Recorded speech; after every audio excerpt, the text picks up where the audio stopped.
পতিত আওয়ামী লীগ সরকারের সঙ্গে ভারতের সম্পর্ক ছিল দহরম মহরম। যে কোনো উপায়ে শেখ হাসিনাকে ক্ষমতায় রাখার বিপরীতে নয়াদিল্লি একতরফা সুবিধা আদায় করে নেয় বলে অভিযোগ রয়েছে। তবে গেল ৫ আগস্ট আওয়ামী লীগ সরকারের পতনের পর থেকে ভারতের সাথে বাংলাদেশের কূটনৈতিক সম্পর্কে ভাটা পড়ে। এর পেছনে বিশেষ ভূমিকা পালন করে ভারতীয় কিছু গণমাধ্যম। তাদের উস্কানিতে আগরতলায় বাংলাদেশের উপ হাইকমিশনে হামলা পর্যন্ত হয়। তবে ডক্টর ইউনূসের নেতৃত্বাধীন অন্তর্বর্তী সরকার গঠনের পর থেকে দেশটির সঙ্গে সম্পর্ক স্বাভাবিক করার চেষ্টা করছে বাংলাদেশ, যার ধারাবাহিকতায় বিমস্টেক সম্মেলনের ফাঁকে ভারতীয় প্রধানমন্ত্রী নরেন্দ্র মোদীর সঙ্গে ডক্টর ইউনূসের দ্বিপাক্ষিক বৈঠক হয়। দুই দেশের সরকার প্রধানের সাক্ষাতের পর আশা করা হচ্ছিল স্বাভাবিক হতে চলেছে দুই দেশের সম্পর্ক, কিন্তু ভারতের নতুন এক সিদ্ধান্তে সেই আশায় গুড়ে বালি। বিস্তারিত থাকছে প্রতিবেদনে। এখন যে কোনো ব্র্যান্ডের পুরাতন এসি বদলে নতুন ওয়ালটন এসিতে উপভোগ করুন 25% ছাড়।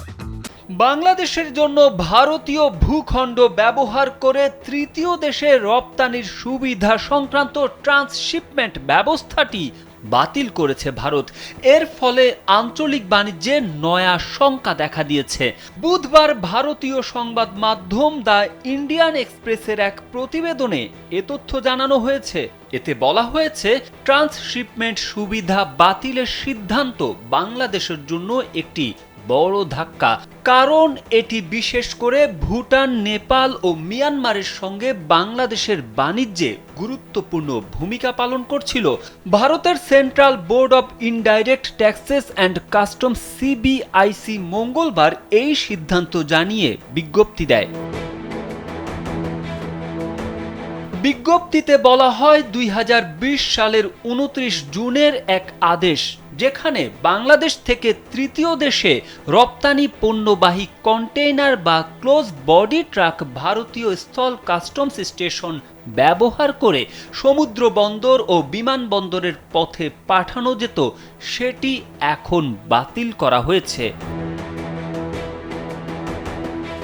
ভারতের এই পদক্ষেপ বাংলাদেশের রপ্তানি ও আমদানি কার্যক্রমে উল্লেখযোগ্য প্রভাব ফেলতে পারে, বিশেষ করে ভুটান, নেপাল ও মিয়ানমারের সঙ্গে যেসব বাণিজ্য ভারতের অবকাঠামো ব্যবহার করে সম্পন্ন হতো।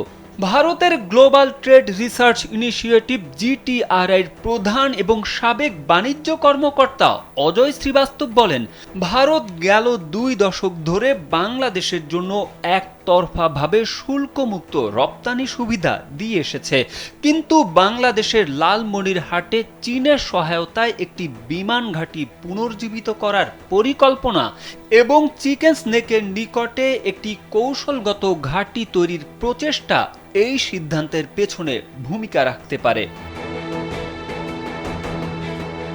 বিশেষজ্ঞরা বলছেন, বিশ্ব বাণিজ্য সংস্থা ডব্লিউটিওর 1994 সালের ট্যারিফ অ্যান্ড ট্রেড চুক্তি জিএটিটির ধারা 5 অনুযায়ী সব সদস্য দেশকে স্থলবেষ্টিত দেশের পণ্যের ট্রানজিট সুবিধা দিতে হবে। ট্রানজিটে দেরি করা, অপ্রয়োজনীয় বাধা সৃষ্টি করা কিংবা অতিরিক্ত শুল্ক আরোপ করা নিষিদ্ধ। ফলে বাংলাদেশের ব্যাপারে নতুন সিদ্ধান্ত ডব্লিউটিওর প্রতি ভারতের দায়বদ্ধতাকে প্রশ্নবিদ্ধ করতে পারে। তারেক আহমেদ, কালবেলা।